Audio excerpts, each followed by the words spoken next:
My name is Bruce Charlton, and I'm President and Chief Design Officer at Robert Trent Jones II Golf Course Architects. Our office is headquartered in Palo Alto, California, and I have the lucky choice of having the chance to come back to Edinburgh, USA. I was involved in the original project and original design, and was one of the very first projects I worked on at Robert Trent Jones. So this is actually a labor of love to have a chance, you know, to come back and really kind of do some things that help the golf course from a sustainability perspective. Some of the things we're trying to do is, number one, we're trying to make it so that it's easier to maintain. While doing that, we're actually taking out a lot of the sand on the golf course, reducing the scale of the bunkers, and then introducing, typically when we take out the sand, we're introducing fairway grass. So there's more room for more players to hit the ball. So it should dial up the fun factor a little bit. It should be a lot more fun, and give players, you know, some more options, some more alternative shots, especially around the greens. I think one of the things that you'll notice when you come out and play the golf course after we've gone through the renovation is that when you miss the green, they're not always in a bunker. So you'll have a lot of fairway grass that you can putt, you can chip, you can 8-iron, you can bump and run, you can do those kind of things.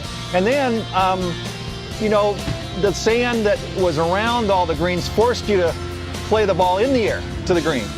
And now we're giving you more fairway so you can kind of bump the ball into sections of the green, and, you know, basically making the golf course a lot more fun to a wider range of players. That's the big picture of what we're trying to do. And it's a blast. We've got a really good start on it.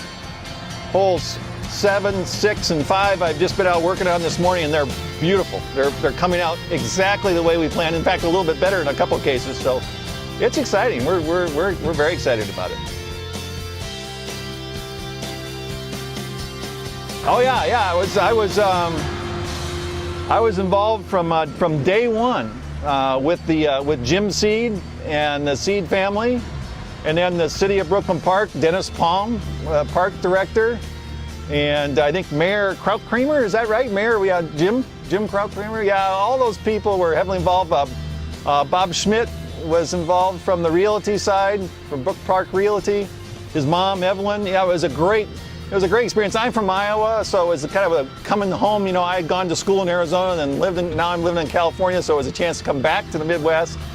And anytime I get a chance to come back to the Midwest, it's like coming home. So I always enjoy it, and it was a blast. It was a labor of love, believe me.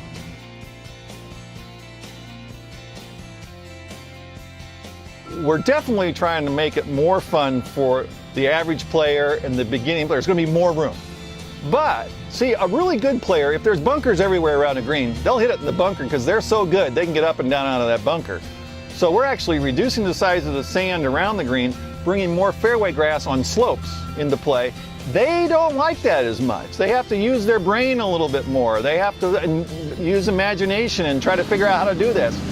So it's actually making the better player think more, and the lesser player, the beginning player, the higher handicap player, gives them more room. They should have more fun. That's kind of the bottom line. It's kind of a tricky little thing we're trying to put into this new stuff. But I used to sit there in church and draw golf courses on the program, and you know, and she used to really give me a hard time. And then when I was a kid, I was always finger paint and spray tempera paints golf courses. My mom kept all that stuff. So ever since I was a kid, I always wanted to know who did what and why on a golf course. And then in my probably since my teenager years through my end of college, I worked on our golf course in Manchester, Iowa, and worked on the course, and that really helped me understand, you know, what golf courses, you know, what that's all about, and that really kind of intrigued me. So when it came time to go to college, I basically looked into what do you need to do to be a golf course architect, and basically it's landscape architecture is the degree, and then I played a lot in high school, and you know, I won a few tournaments here and there, but I thought I was good enough, so I said, oh, I'm going to go down to someplace warm. So I went to the University of Arizona, tried out for the golf team, made the first couple cuts, but then I got to the point where they had all the scholarship guys, and I just wasn't good enough.